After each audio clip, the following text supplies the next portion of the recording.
ನಮಸ್ಕಾರ ಸ್ನೇಹಿತರೆ, welcome back to tech facts Kannada ಚಾನಲ್ಗೆ. ನಾನು ನಿಮ್ಮ ಮಂಜುನಾಥ್. ಸ್ನೇಹಿತರೆ, ಸಾಕಷ್ಟು ಜನರು BPL ರೇಷನ್ ಕಾರ್ಡ್ಗಳನ್ನು ಮಾಡಿಸ್ಕೊಳ್ಬೇಕು ಅಂತೇಳ್ಬಿಟ್ಟು ಸಾಕಷ್ಟು ದಿನಗಳಿಂದ ವೆಯ್ಟ್ ಮಾಡ್ತಾ ಇದ್ದೀರಾ. ಸೊ ಗೃಹಲಕ್ಷ್ಮಿ ಯೋಜನೆಗೆ ಅರ್ಜಿನ ಸಲ್ಲಿಸೋದಕ್ಕಾಗಿರ್ಬೋದು ಅಥವಾ ಮೆಡಿಕಲ್ ಎಮರ್ಜೆನ್ಸಿಗಾಗಿರ್ಬೋದು, ಯಾವುದೋ ಒಂದು ಉದ್ದೇಶಕ್ಕೆ ನೀವು BPL ರೇಷನ್ ಕಾರ್ಡ್ನ ಅರ್ಜೆಂಟಾಗಿ ಮಾಡಿಸ್ಬೇಕಾಗಿರುತ್ತೆ. ಆದರೆ ಈಗ ಅರ್ಜಿಗೆ ಆಹ್ವಾನನ ಕೊಟ್ಟಿದ್ದಾರಾ ಅಂತ ಕೇಳೋದಾದರೆ ಖಂಡಿತವಾಗ್ಲೂ ಹೌದು. ಹೊಸ BPL ಕಾರ್ಡ್ಗೆ ಅರ್ಜಿಗೆ ಆಹ್ವಾನ ಕೊಟ್ಟಿದ್ದಾರೆ. ಆದರೆ ಎಲ್ಲರೂ ಕೂಡ ಈ ಒಂದು BPL ರೇಷನ್ ಕಾರ್ಡ್ಗಳನ್ನು ಮಾಡಿಸೋದಕ್ಕೆ ಸಾಧ್ಯ ಇಲ್ಲ. ಕೆಲವು ಜನಗಳಿಗೆ ಮಾತ್ರ ಅವಕಾಶ ಕೊಟ್ಟಿದ್ದಾರೆ. ಹಾಗಿದ್ರೆ ಯಾರಿಗೆಲ್ಲ ಅವಕಾಶ ಕೊಟ್ಟಿದ್ದಾರೆ ಅಂತ ಈ ಒಂದು ವಿಡಿಯೋದಲ್ಲಿ ಕಂಪ್ಲೀಟ್ ಆದಂಥ ಮಾಹಿತಿನ ತಿಳಿಸ್ಕೊಡ್ತೀನಿ. ಜೊತೆಗೆ ಯಾವ ರೀತಿ ಅರ್ಜಿ ಸಲ್ಲಿಸಬೇಕಾಗುತ್ತೆ, ಏನೇನು ದಾಖಲಾತಿಗಳು ಬೇಕು, ಏನೆಲ್ಲ ಅರ್ಹತಾ ಮಾನದಂಡಗಳಿದೆ, ಯಾವಾಗ ಅರ್ಜಿ ಸಲ್ಲಿಸಬಹುದು, ಇದೆಲ್ಲದರ ಕುರಿತು ಕಂಪ್ಲೀಟ್ ಮಾಹಿತಿನ ಈ ಒಂದು ವಿಡಿಯೋದಲ್ಲಿ ನಿಮಗೆ ಒಂದೊಂದಾಗಿನೇ ಮಾಹಿತಿ ತಿಳ್ಕೊಳ್ತಾ ಹೋಗ್ಬೋದು. ಸ್ನೇಹಿತರೆ, ಈ ಒಂದು ವಿಡಿಯೋನ ಎಲ್ಲೂ ಕೂಡ ಸ್ಕಿಪ್ ಮಾಡದೆ ಕೊನೆ ತನಕ ನೋಡೋದಕ್ಕೆ ಟ್ರೈ ಮಾಡಿ. ನೀವಿನ್ನೂ ಯಾರ್ಯಾರು ಹೊಸಬರು ನನ್ನ ಚಾನಲ್ನ ಸಬ್ಸ್ಕ್ರೈಬ್ ಮಾಡದೆ ಈ ಒಂದು ವಿಡಿಯೋನ ನೋಡ್ತಾ ಇದ್ದೀರೋ, ಪ್ಲೀಸ್ ಸಬ್ಸ್ಕ್ರೈಬ್ ಮಾಡಿ, ಪಕ್ಕದಲ್ಲಿರುವಂತಹ ಬೆಲ್ ಐಕಾನ್ನ ಪ್ರೆಸ್ ಮಾಡಿ.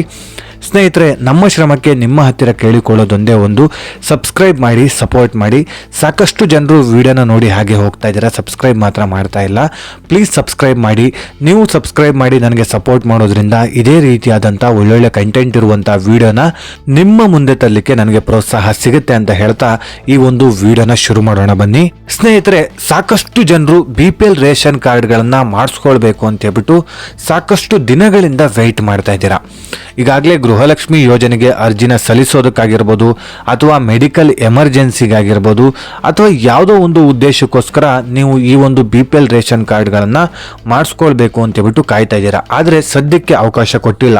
ಆದರೆ ಅವಕಾಶ ಕೊಟ್ಟಿದೆ, ಅದು ಯಾರಿಗಂತ ಹೇಳಿದ್ರೆ 3 ವರ್ಗದ ಜನಗಳಿಗೆ. ಅಂದರೆ ನಾನೀಗ ಹೇಳ್ತಾ ಹೋಗ್ತೀನಿ, ಆ ಒಂದು 3 ವರ್ಗದ ಜನಗಳಿಗೆ ಮಾತ್ರ ಈ ಒಂದು BPL ರೇಷನ್ ಕಾರ್ಡ್ನ ಮಾಡಿಸೋದಕ್ಕೆ ಅವಕಾಶ ಕೊಟ್ಟಿದ್ದಾರೆ. ಸ್ನೇಹಿತರೆ, ಆಹಾರ ಇಲಾಖೆ ಕಡೆಯಿಂದನೇ ಈ ಒಂದು ಮಾಹಿತಿ ಬಂದಿರುವಂಥದ್ದು. BPL ಆಗಿರ್ಬೋದು, ಅಂತ್ಯೋದಯ ಆಗಿರ್ಬೋದು, 2 ಕಾರ್ಡ್ಗಳನ್ನು ನೀವು ಮಾಡಿಸೋದಕ್ಕೆ ಅವಕಾಶ ಕೊಟ್ಟಿದ್ದಾರೆ. ಹಾಗಿದ್ರೆ ಯಾವ ವರ್ಗ ಅದು? 3 ವರ್ಗಕ್ಕೆ ನಾವು ಸೇರಿದವರ ಅಂತ ಹೇಳ್ಬಿಟ್ಟು ನೀವು ಕೇಳೋದಾದ್ರೆ ಈ ಒಂದು ವಿಡಿಯೋನ ಕಂಪ್ಲೀಟ್ ಆಗಿ ವಾಚ್ ಮಾಡ್ತಾ ಹೋದ್ರೆ ನಿಮಗೆ ಅರ್ಥ ಆಗುವಂಥದ್ದು. ಸ್ನೇಹಿತರೆ, ಮೊದಲನೇದಾಗಿ ಸ್ನೇಹಿತರೆ, ಈ ಶ್ರಮ್ ಕಾರ್ಡ್ ಹೊಂದಿದವರು. ಸೊ ಈ ಶ್ರಮ್ ಕಾರ್ಡ್ ಅಂತ ಹೇಳಿದ್ರೇನು, ಅಸಂಘಟಿತ ಕಾರ್ಮಿಕರಿಗಂತಾನೆ ಒಂದು ಕಾರ್ಡನ್ನು ಕೊಡ್ತಾರೆ.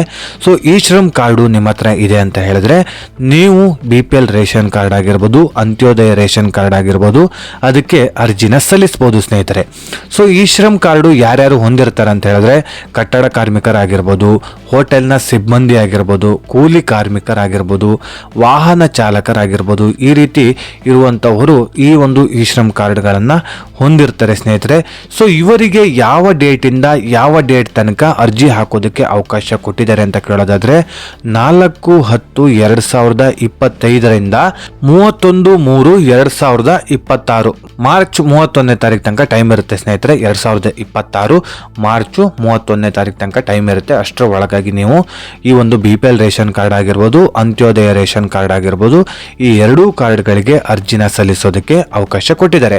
ಓಕೆ, 2ನೇ ವರ್ಗ ಬಂದು PVTG, ಬುಡಕಟ್ಟು ಅಲೆಮಾರಿ ಸಮುದಾಯ. ಸ್ನೇಹಿತರೆ, ಈ ಒಂದು ಸಮುದಾಯಕ್ಕೆ ಸೇರಿದವರು ಯಾರ್ಯಾರು ಅಂತ ತಿಳ್ಕೊಳ್ಳೋದಾದ್ರೆ ಕೊರಗ, ಜೇನು ಕುರುಬ ಸೇರಿದಂತೆ ವಿಶೇಷವಾಗಿ ದುರ್ಬಲ ಬುಡಕಟ್ಟು ಗುಂಪುಗಳು PVTG ಈ ವಿಭಾಗಕ್ಕೆ ಸೇರುತ್ತದೆ. ಸೊ ಈ ವಿಭಾಗಕ್ಕೆ ಸೇರಿದವರಿಗೆ ಮಾತ್ರ ಈಗ ಸದ್ಯಕ್ಕೆ ಅವಕಾಶ ಕೊಟ್ಟಿದ್ದಾರೆ. ಹಾಗಿದ್ರೆ ಯಾವ ಡೇಟಿಂದ ಯಾವ ಡೇಟ್ ತನಕ ಇವರಿಗೂ ಕೂಡ ಅರ್ಜಿ ಹಾಕೋದಕ್ಕೆ ಆಹ್ವಾನ ಕೊಟ್ಟಿದ್ದಾರೆ ಅಂತ ಹೇಳಿದ್ರೆ 4/10/2025ರಿಂದ 31/3/2026 ತನಕ ಇವರಿಗೆ ಅವಕಾಶ ಕೊಟ್ಟಿದ್ದಾರೆ. ಓಕೆ, 3ನೇ ವರ್ಗ ಬಂದು ತುರ್ತು ವೈದ್ಯಕೀಯ ಚಿಕಿತ್ಸೆ ಬೇಕಾದವರು. ಸ್ನೇಹಿತರೆ, ಮೆಡಿಕಲ್ ಎಮರ್ಜೆನ್ಸಿ ಯಾರ್ಯಾರಿಗಿದೆಯೋ ಅಂಥವರಿಗೆ ಈಗ ಸದ್ಯಕ್ಕೆ ಅವಕಾಶ ಕೊಟ್ಟಿದ್ದಾರೆ. ತೀವ್ರ ಅನಾರೋಗ್ಯದಿಂದ ನೀವು ಬಳಲುತ್ತಿದ್ದೀರಾ, ಆಸ್ಪತ್ರೆಯ ಚಿಕಿತ್ಸೆಗೆ BPL ಕಾರ್ಡ್ ಅಗತ್ಯವಿರುವ ಪರಿಸ್ಥಿತಿ ಇರುವವರು ಕೂಡ ಅತ್ಯಂತ ತುರ್ತಾಗಿ ರೇಷನ್ ಕಾರ್ಡ್ನ ಪಡೆಯಲು ಅವಕಾಶ ನೀಡಲಾಗಿದೆ. ಸ್ನೇಹಿತರೆ, ಇಂಥವರಿಗೆ ಡೇಟು 28/10/2025ರಿಂದ 31/3/2026 ತನಕ ಟೈಮನ್ನು ಕೊಟ್ಟಿದ್ದಾರೆ. ಅಷ್ಟರ ಒಳಗಾಗಿ ನೀವು ಈ ಒಂದು BPL ಆಗಿರ್ಬೋದು, ಅಂತ್ಯೋದಯ ಆಗಿರ್ಬೋದು ಕಾರ್ಡ್ನ ಮಾಡಿಸ್ಕೊಳ್ಳೋದಕ್ಕೆ ಅವಕಾಶ ಕೊಟ್ಟಿದ್ದಾರೆ. ಹಾಗಿದ್ರೆ ಅರ್ಜಿ ಸಲ್ಲಿಸೋದು ಎಲ್ಲಿ ಅಂತ ನಿಮಗೆ ಈಗ ಇರುವಂಥ ಡೌಟು ಸ್ನೇಹಿತರೆ. ಸ್ನೇಹಿತರೆ. ಕರ್ನಾಟಕ ಒನ್ ಕೇಂದ್ರಗಳಲ್ಲಿ ನಿಮಗೆ ಅರ್ಜಿನ ಸಲ್ಲಿಸಿ ಕೊಡ್ತಾರೆ. ಹಾಗೆಯೇ ಗ್ರಾಮ ಒನ್ ಆಗಿರ್ಬೋದು, ಬೆಂಗಳೂರು ಒನ್ ಆಗಿರ್ಬೋದು, ಡೈರೆಕ್ಟಾಗಿ ನೀವು ಅರ್ಜಿನ ಸಲ್ಲಿಸ್ಬೋದು ಸ್ನೇಹಿತರೆ. ಬೆಳಿಗ್ಗೆ 10ರಿಂದ 5 ಗಂಟೆ ತನಕ ನಿಮಗೆ ಟೈಮ್ ಇರುತ್ತೆ. ಸಂಜೆ 5 ಗಂಟೆ ಒಳಗಾಗಿ ನೀವು ಅರ್ಜಿನ ಸಲ್ಲಿಸಬಹುದಾಗಿದೆ. ಭಾನುವಾರ ಒಂದಿನ ಬಿಟ್ಟು ಮಿಕ್ಕಿದ ಡೇಸಲ್ಲಿ ನೀವು ಬೆಳಿಗ್ಗೆ 10ರಿಂದ ಸಂಜೆ 5 ಗಂಟೆ ತನಕ ಟೈಮ್ ಇರುತ್ತೆ. ಜೊತೆಗೆ ಆಧಾರ್ ಕಾರ್ಡು ಲಿಂಕ್ ಮಾಡಿರುವಂತಹ ಮೊಬೈಲ್ ನಂಬರ್ನ ತೆಗೆದುಕೊಂಡು ಹೋಗಬೇಕಾಗತ್ತೆ. ಸೊ ಆ ಒಂದು ಮೊಬೈಲ್ ನಂಬರಿಗೆ OTP ಬರುತ್ತೆ. ಹಾಗಾಗಿ ಓಕೆ, ಇದೆಲ್ಲ ಆಯಿತು. ಈಗ ನಿಮಗಿರುವಂಥ ಡೌಟ್ಸು ಏನೇನು ಡಾಕ್ಯುಮೆಂಟ್ಸ್ ಬೇಕು ಅಂತೇಳ್ಬಿಟ್ಟು, ಮೊದಲನೇ ವಿಭಾಗ ಅಂದರೆ ಇ ಶ್ರಮ್ ಕಾರ್ಡ್ ಹೊಂದಿರುವಂಥವರ ವಿಭಾಗಕ್ಕೆ ಈಗ ನಾನು ಫಸ್ಟು ಏನೇನು ಡಾಕ್ಯುಮೆಂಟ್ಸ್ ಬೇಕು ಅಂತ ಹೇಳ್ತಾ ಹೋಗ್ತೀನಿ ಸ್ನೇಹಿತರೆ. ಇ ಶ್ರಮ್ ಕಾರ್ಡು ಇರಲೇಬೇಕು.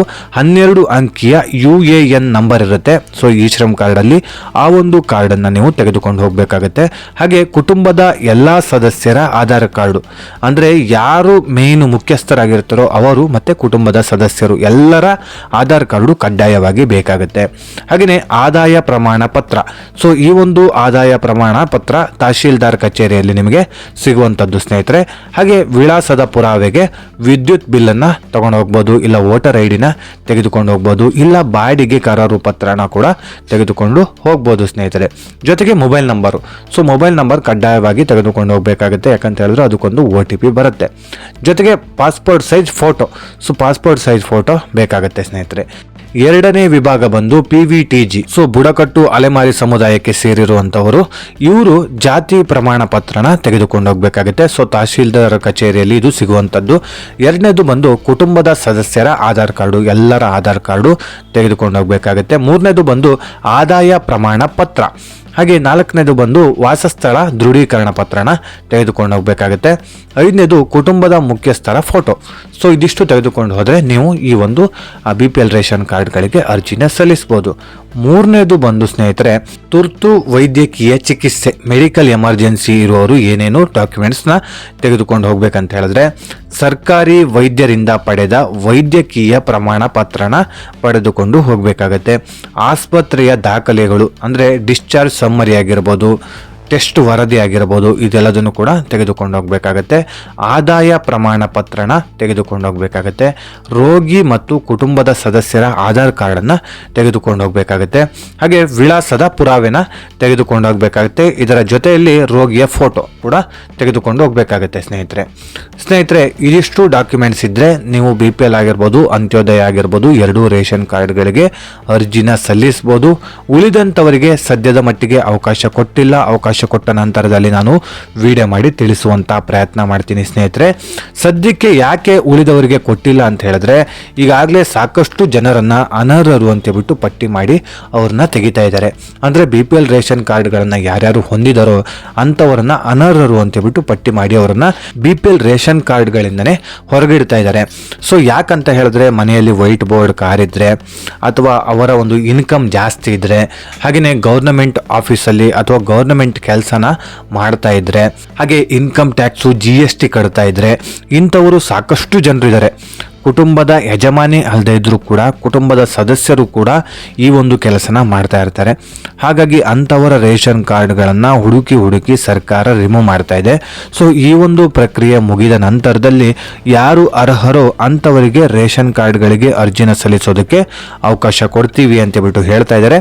ಓಕೆ, ಅವಕಾಶ ಕೊಟ್ಟ ನಂತರದಲ್ಲಿ ನಾನು ಕೂಡ ವಿಡಿಯೋ ಮಾಡಿ ನಿಮಗೆ ಮಾಹಿತಿ ಕೊಡುವಂಥ ಪ್ರಯತ್ನ ಮಾಡ್ತಾ ಇರ್ತೀನಿ.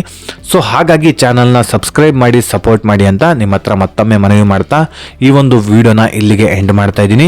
ಈ ಒಂದು ವಿಡಿಯೋನ ಇಲ್ಲಿಗೆ ಎಂಡ್ ಮಾಡೋದಕ್ಕಿಂತ ಮುಂಚೆ ನೀವಿನ್ನೂ ಯಾರ್ಯಾರು ಈ ಒಂದು ವಿಡಿಯೋಗೆ ಲೈಕ್ ಕೊಟ್ಟಿಲ್ವೋ ಪ್ಲೀಸ್ ಲೈಕ್ ಮಾಡಿ, ಸಾಧ್ಯವಾದಷ್ಟು ನಿಮ್ಮ ಸ್ನೇಹಿತರಿಗೆ ಈ ಒಂದು ವಿಡಿಯೋನ ಶೇರ್ ಮಾಡಿ ಅಂತ ಹೇಳ್ತಾ, ಇದೇ ರೀತಿ ಇನ್ಫಾರ್ಮೇಟಿವ್ ವಿಡಿಯೋ ಒಂದಿಗೆ ನಾನು ಮುಂದಿನ ವಿಡಿಯೋದಲ್ಲಿ ಸಿಗ್ತೀನಿ. ಅಲ್ಲಿಯವರೆಗೂ ಧನ್ಯವಾದಗಳು.